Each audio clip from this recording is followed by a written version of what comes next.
What is happening, everyone? It is your boy Brad here. Welcome along to the channel. Welcome along to the video. And where do I start with that?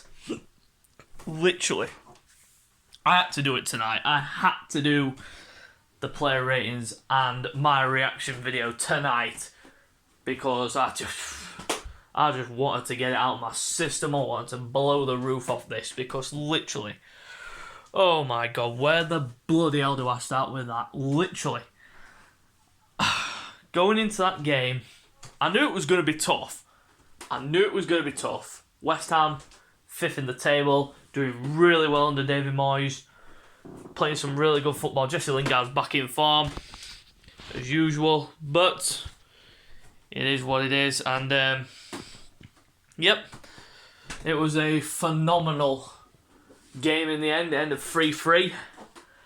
Arsenal 3-0 down inside the first 20 minutes. I mean, what the fuck do I say to that? 3-0 down. The defending, oh my god, it was absolutely shambolic. I don't know what the fuck to say about the defending.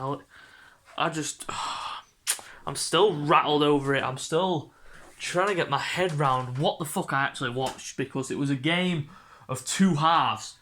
I don't say two halves, but after the third goal went in, West Ham just sat back, invited the pressure. We scored. We could have had one before that, obviously. We could have had more. I'm fucking gone. My mind is just blown. Literally, it's been a fucking joke, that game. That game was a joke. But in the end, we got the point. I'm disgusted and I'm happy at the same time, because the first 20 minutes of the game, we were utter shit. Literal utter shit. I mean, the defending, like I said, was absolutely shambolic. Then we get back into it with the Lacazette goal. Saka goes clean for on goal. You're thinking, bury it and make it 3-2. Then it'll become interesting. But he plays it straight to Fabianski. I'm like, what the fuck? Just whip it round him. He played it straight to him when he should have whipped it round him. But we had chances before that as well to get a goal back, but we didn't take them. So we roll on into the second half, and I thought at that point, the beginning of the second half, we should have made the substitute, and Martinelli should have come for Aubameyang, because Aubameyang brought nothing to the game at all. He was a bystander for the whole game until he came off in the 80th minute. Should have come off much sooner than he did, but we made the subs. But then Callum Chambers, I've got to pinpoint him, because he was amazing at right back. I was really sceptical of Callum Chambers playing right back, and I was like, oh no. He's only put him in to cope with the aerial threat of Antonio, Souček, Dawson, Diop, all their players who are good in the air. That's why he's put him in. But some of the deliveries he was bringing to the table were just unreal. The ball for Lacazette was inch perfect. He took it down, he touched it and smashed it in. Then he played another whip ball across, which Craig Dawson deflected into his own goal, which made it 3-2. And then Nicola Pepe delivered the assist for the equaliser from Alex Lacazette, and that was just after Aubameyang left the field as well. Really, it was a real barnstormer of a game. It really was. But like I said, we need to be more consistent than that. The shocking performance on Thursday, going into this one, we needed a good performance. The first 20 minutes, oh my god, that just jeopardised. That just showed you how bad a season we've had. This season. Literally. We are where we are for a reason. And that is no doubt about it. I am not going to be one that beat about the bush about it. I'm not going to be one of these unrealist fans. I'm a realist, and I say it as it is. We are where we are for a reason. We need improvement in the summer. We need improvement till the end of the season. But with performances like that, if we play like that in 20 minutes, the first 20 minutes of the game, if we play like that against Liverpool, we'll get blown away by even more than 3, I can assure you. Even though Liverpool are doing shit, they'll still blow us away if we play like that in the opening 20 minutes after the international break. But hey-ho.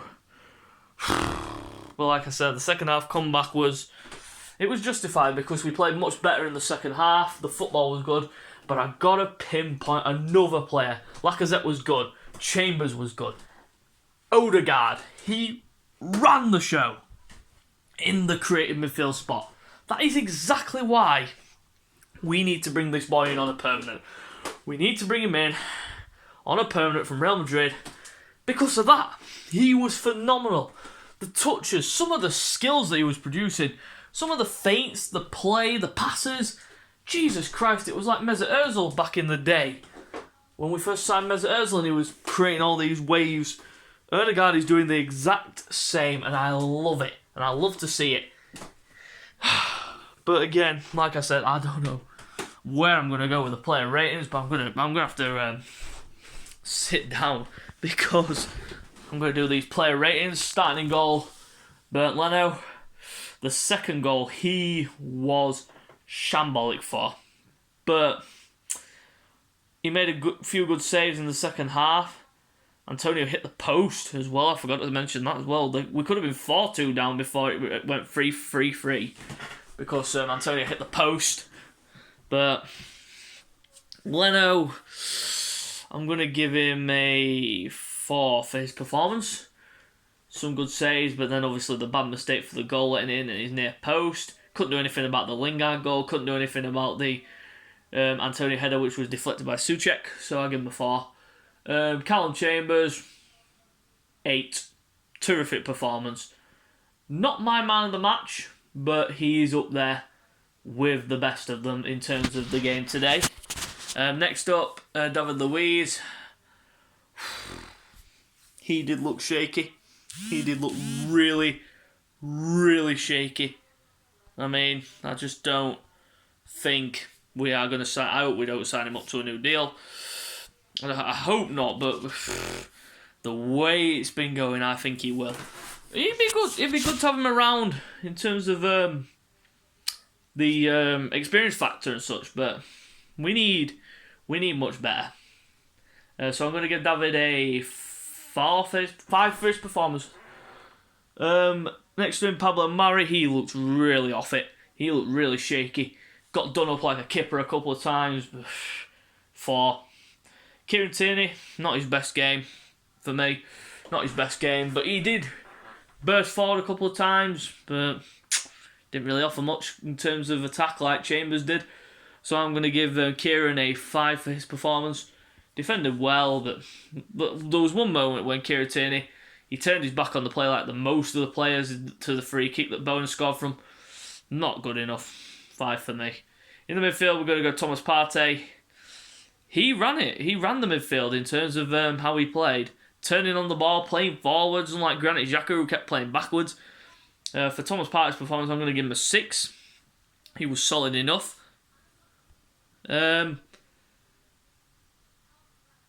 Next to him, Granit Xhaka, not good enough. Not good enough. Oh my God. Backwards thinking all the time. It's like, why? Why do you play backwards all the time? It's like, why? Why? 5. On the right, Bukayo Saka, he looks absolutely dead, doesn't he? He looks absolutely burnt out. And I hope Gareth Southgate doesn't play him in these World Cup qualifiers. He shouldn't have even been picked, to be fair. He looked absolutely burnt out. There were a few good moments. The chance in the first half where he hit the goalkeeper straight at the goalkeeper, but other than that, didn't really offer much, so I'll give him a 5 for his performance. Martin Odegaard, he was my man of the match. I'm going to give him an 8.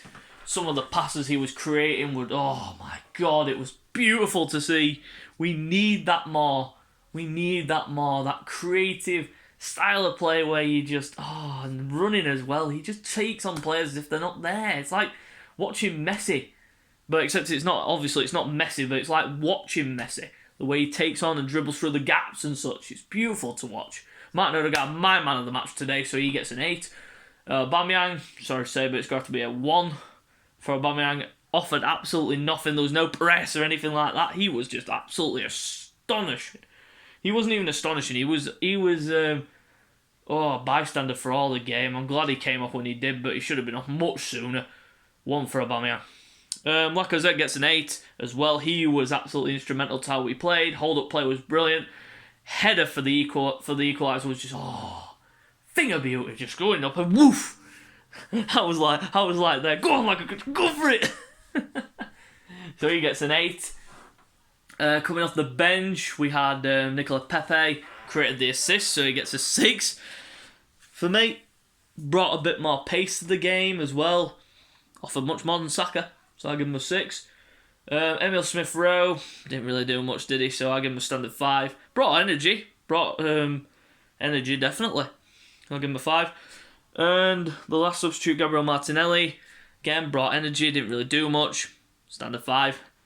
And then the manager, Mikel Arteta, got to call him out on a couple of his selections, like Mari and Aubameyang maybe. But Callum Chambers won. He got right. So you call him out on the ones that he gets wrong, and then you praise him for the ones that he got right. So 6 for me. 6 for me. So like I say, if you do enjoy the video, you know what to do by now. Subscribe to the channel for more content. And I shall be back after the international break. So guys, till next time, we'll see you later.